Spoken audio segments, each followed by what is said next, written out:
Welcome back, everyone. It's been a minute since I made a MacBook video. Actually, it's been about a week, but every single year that goes by, I realize how much more and more I love my MacBook and my iMac. Now, I use my iMac. I bought it about less than a year ago, and I use that primarily for basically everything. But when I'm away from it, I use my MacBook for everything else, and I sometimes even use my MacBook even when I'm next to my iMac, just because I just like the portability of it. Now, you might be thinking, oh, he probably has the latest and greatest iMac and latest and greatest MacBook and yada yada. I literally have the 2015 iMac and the 2015 MacBook Pro. That is what I edit all my videos on. That is what I edit everything on. Anytime you see these videos or whatever, I upload multiple times a day. I use my MacBook and my iMac for those things, and I can tell you this. Yeah, they're a little slow here and there, but it's so fast, and I want to hit on why I love my MacBook so much and why I love my older MacBook. Like I said, this is the 2015 MacBook Pro Retina, and literally, I mean, if I wanted to, I can go buy that 16-inch right now, but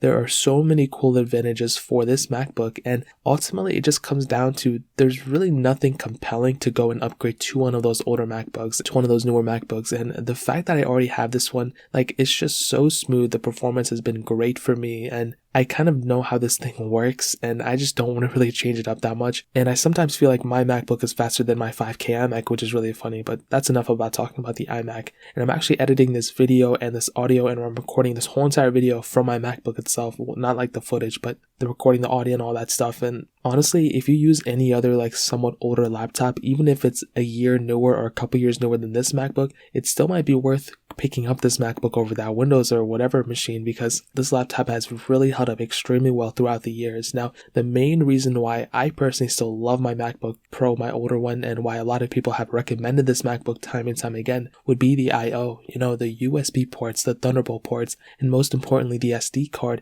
These are things that a creative professional uses. Now, I'm not a creative professional at all. I'm just some guy who has a camera, but I love being able to just constantly put in my SD card and taking it out without having to carry a dongle. And I own the 2016 and 2017 MacBook Pro models, the touch bar ones. I've owned the 12-inch Retina MacBooks, and I used to have to carry dongles with those and everything, and it was just so obnoxious. With something like this, you can just bring the MacBook and not have to worry about anything else, which is something that I really do appreciate. So the I/O for this thing is definitely one of my highlights, and one of the reasons why I can't go and upgrade to a 16-inch MacBook yet. Maybe I will in the future if this thing breaks, but honestly, if this thing were to break, I would probably end up just buying another one of these, to be honest. Now, also, the build quality is amazing. It's not like this thing is built out of plastic or something. It's built out of extremely good material, and like I stated before, the 13-inch and 15-inch MacBooks and now the 16-inch MacBooks, they look better, you know what I mean? They have the touch bars, they have, really good screens and everything, but regardless, this is still a really well-kept, built machine. If you carry this thing around, you're not going to feel like you have some cheap device on you. You're going to feel like you have a very good premium device, which is extremely important to consider. And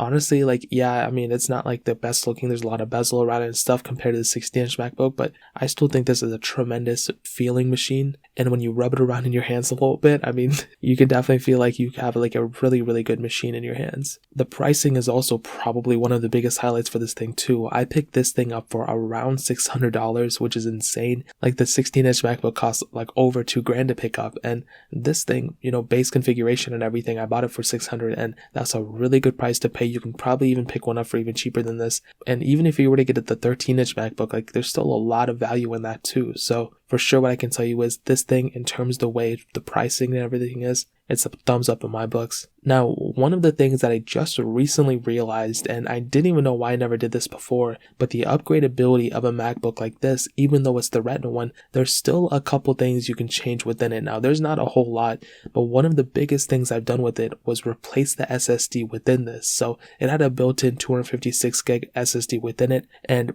I was like, you know what, I'm running out of storage all the time. I'm going to go and upgrade to a 16-inch 1TB model, probably more, I don't know. But then I started reading about that you can actually replace the SSD within it.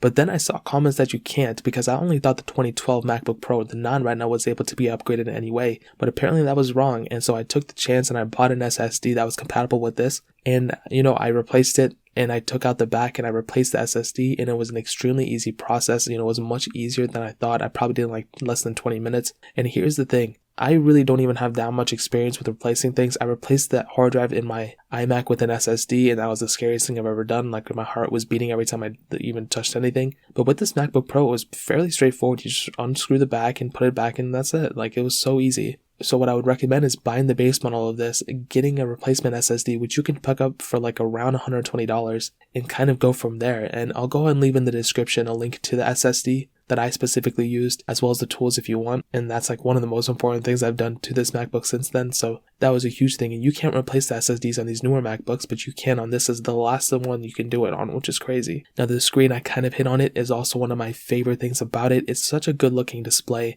Of course you have, a little bit of bezel on it, but for me, I don't really care about the bezel on my MacBooks because I'm just kind of staring at the screen. It's kind of like my iMacs. Like, you don't think about it until someone mentions it, you know what I mean? Like, I never even noticed the bezel around this thing until now. And yeah, they're pretty fat, but when I go 20 minutes from now, I'm totally going to forget about the bezel on this thing. So I think the screen quality is still awesome, and the performance is still awesome too. Keep in mind, I do everything on this. I do video editing, photo editing with Photoshop. Whenever I make music, I make it on here. Like, if I ever have to do anything, I'm usually doing it on my MacBook. Sometimes my iMac, but for the first like 3-4 years of this channel, I was using this MacBook, or a MacBook for the most part, and it was worse than this, but this MacBook performance is still up there. I love using it, and I really have no reason to upgrade right now. So ultimately what I can tell you is that as long as you're not comparing this side by side speed wise to like a 16-inch MacBook or whatever, I really don't think you're ever going to realize that big of a difference. And I think you're going to actually come to love the smoothness, the performance, the screens, the upgradability, and the I/O from this MacBook. So in my opinion, that really pretty much covers it. If you guys have any other questions or anything, let me know in the comment section below. Hit the like button, that means so much, but definitely hit that subscribe button. Every single subscriber that we get really does count, so it means so much if you guys could hit that. Also check out the other links down in the description as well. My Twitter, my Instagram, my second channel. All those links are linked down below. I really appreciate if you guys would check it out. More importantly than everything else, I love every single one of you guys. Hopefully I'll catch you guys in the next video. Peace out till then.